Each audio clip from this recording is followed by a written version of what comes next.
नाज़रीन, Kotli site municipal बोलाड़ी में अवाम जे बुनियादी मसइलनि ऐं पीअण जे पाणी जे तरादू खोट ऐं धारनि अफ़गाननि जा रिहायशी ऐं बर्थ सर्टिफिकेट ठाहिण वारे अमल ख़िलाफ़ सिंध रिटायर्ड पार्टी पारां म्यूनिसिपल कमेटी बोलाड़ी जे ऑफिस गेट अॻियां ॿिनि ॾींहंनि लाइ एहतजाजी कैंप क़ाइमु कई वई आहे। एहतजाज कंदे SUP अॻवाननि ख़ालिद लाशारी, अब्दुल लतीफ़ भट्टी, मीर बुलेदी, ख़ालिद भट्टी ऐं ॿियनि सख़्त नारेबाज़ी कई आहे।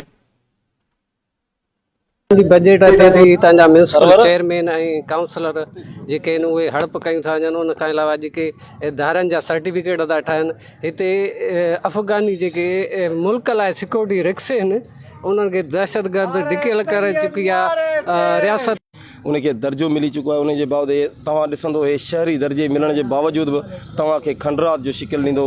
हिते तव्हांखे हर गली में माना मिट्टी जा ढेर हूंदा, गंदगी जा ढेर हूंदा, को ड्रेनेज सिस्टम न आहे, पाणी फुड़ी लाइ माण्हू परेशान आहिनि। अवां ॾिठो हूंदो हितां हिन म्यूनिसिपल बोलाड़ी में ख़ासि तौर ते मां सम्झां थो त हे धारियुनि जो हिकिड़ो मर्कज़ रही आहे। धारियुनि जा सर्टिफिकेट टई मिलनि था ऐं हे वॾेरनि जे मार्फत ते हितां जो चेयरमैन लॻल आहे।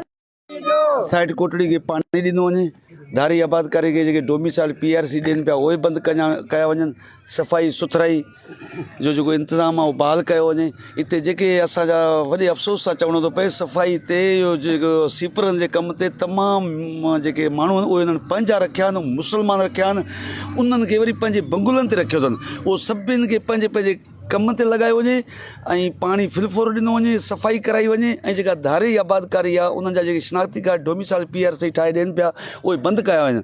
वॾे अफ़सोस सां थो चवणो पए त जॾहिं मूं पंहिंजे ॿारनि जा हिते बर्थ सर्टिफिकेट पे ठाराया बेफारम, मुंहिंजी वेरीफिकेशन थी आहे ऐं अलाए धारियुनि जा अधी राति जो कीअं था ठहियो वञनि। असां इन ॻाल्हि में वॾा हैरान परेशान आहियूं ऐं हिननि पीपल्स म्यूनिसिपल बोलाड़ी में पाणी त हिकु आहे न, जंहिं इलाइक़नि में पाणी आहे त डायरेक्ट वॾेरनि जा जेके बासर माण्हू आहिनि मिस्किन कॉलोनी में डायरेक्ट कनेक्शन लॻल आहिनि।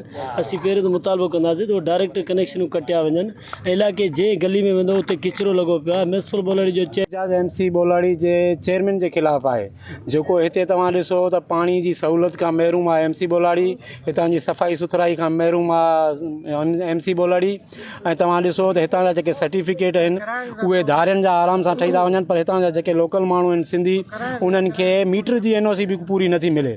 जॾहिं NOC ठहिराइण हिते वञूं था चवनि था त हीअ त फिलाणी अप्रोच खां माना महरूम आहे, पर जॾहिं असां चऊं था पठाणनि जा हिते बर्थ सर्टिफिकेट